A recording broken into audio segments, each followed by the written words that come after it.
మనకి రేపు Harihara Veeramallu movie release అవబోతోంది కదా. అయితే ఈ మూవీకి సంబంధించి ఒక న్యూస్ అయితే బాగా వైరల్ అవుతుందన్నమాట. ఆ న్యూస్ ఏంటంటే మరి వైసీపీ ఫ్యాన్స్ ఎవరైతే ఉంటారో వాళ్ళందరూ కూడా ఈ మూవీని బాయ్కాట్ చేయాలి అని చెప్పేసి ఒక న్యూస్ బయటకు వచ్చింది.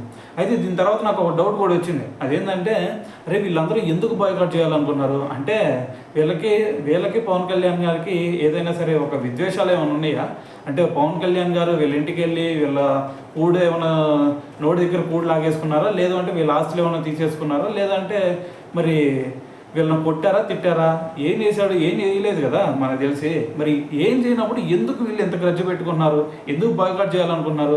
ఓకే అని అంటే వీళ్ళు వైసీపీకి సంబంధించి ఓట్లు వేస్తారు కాబట్టి వైసీపీ పార్టీ తరఫున అంటే జగన్మోహన్ రెడ్డి గారికి ఏదైనా ఫేవర్ చేయాలనుకుంటున్నారా? సో మరి ఫేవర్ చేయాలనుకుంటే ఓట్లప్పుడు ఫేవర్ చేసుకోండి. అంటే మనం అరే ఈ నాయకుడు మంచిగా చేస్తాడరా, సో ఈయనకి ఓట్లు వేసుకుందాం అని చెప్పేసి పక్కన ఉన్న వాళ్ళు కూడా పిలుచుకొని ఓట్లు వేసుకోండి, తప్పలేదు. సో వాళ్ళు ఓకే అంటే వేస్తారు, మీరు చెప్పింది నచ్చకపోతే నాకు ఆయన నచ్చలేదురా ఈయన నచ్చాడరా అని చెప్పేసి ఈయన ఓట్లు వేసుకుంటారు. సో దాంట్లో ఏదైనా ఉపయోగం ఉంది, అంతేగాని ఇక్కడ మనకి మూవీ చూడొద్దు అంటోలో మరి జగన్మోహన్ రెడ్డి గారికి కూడా దీనివల్ల ఉపయోగం ఉండేది లేదు కదా.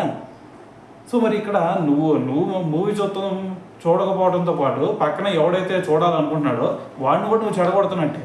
సో కాబట్టి ఒకటి గుర్తుపెట్టుకో, నువ్వు ఇక్కడ పాలిటిక్స్ అంటే ఏంది, నువ్వు ఒక నాయకుడు పాలసీస్ ఇవన్నీ నచ్చినాయి, వాళ్ళ హామీలన్నీ నచ్చినాయి, సో నువ్వు వాళ్ళ ఓట్లు వేస్తావు. అరే ఈ నాయకుడు వస్తున్నాడు, సో ఈయన వస్తే నాకు ఈ ఉపయోగం ఉంటుంది, సో కాబట్టి నువ్వు అటు ఓటేసుకో.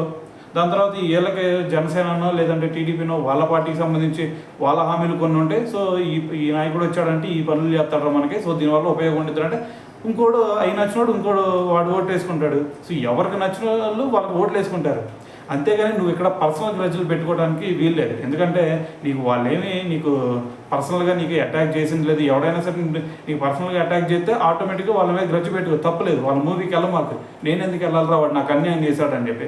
వీళ్ళెవరు నీకు ఇప్పుడు జగన్మోహన్ రెడ్డి గారైనా సరే నీకు పర్సనల్గా నేమి నాశనం చేయలేదు, ఇటు చంద్రబాబు నాయుడు గారైనా సరే నేను నాశనం చేయలేదు, దాని తర్వాత ఇటువైపు పవన్ కళ్యాణ్ గారు కూడా నేను నాశనం చేయలేదు, ఎవ్వరూ నీకేం చేయలేదు. సో నీకు నువ్వే నాశనం చేసుకున్నావు, సో వాళ్ళ మీద పర్సనల్గా గ్రజ్జు పెట్టుకొని. సో కాబట్టి ఒకటే గుర్తుపెట్టుకో, నీకు ఎవరైతే నచ్చారో వాళ్ళకి ఓట్లు వేసుకో. సో నీకు ఎవరు మూవీ చూడాలనిపిస్తే వాళ్ళ మూవీ చూసేయి అంతే. అంతేగాని నువ్వు ఇక్కడ మూవీ చూడకపోవడం వల్ల సో నష్టం ఏం లేదు ఎవరికి. కాకపోతే నువ్వు ఇంకో 10 మందిని ఇన్ఫ్లుయెన్స్ చేసి నువ్వు ఈయన మూవీ చూడొద్దురా, ఆయన పార్టీ మీటింగ్ వెళ్ళొద్దురా అంటున్నావు, చూసావా? సో ఇక్కడ నువ్వు చెడిపోవడంతో పాటు పక్కన ఉన్న వాళ్ళని కూడా నాశనం చేసేస్తున్నావు. వాళ్ళకి నచ్చినట్టు వాళ్ళని బతకని, నీకు నచ్చినట్టు నువ్వు బతుకు. నీకు వెళ్ళాలనిపిస్తే వెళ్ళమాకు, వేరే వాడికి వెళ్ళాలనిపిస్తే వాడు వెళ్తాడు అంతే. సో పక్కన ఉన్న నువ్వు చెడగొట్టమాకు భయ్యా, అదే నేను చెప్పేది. ఎవడికి నచ్చినట్టు వాడు ఉండండి అంతే.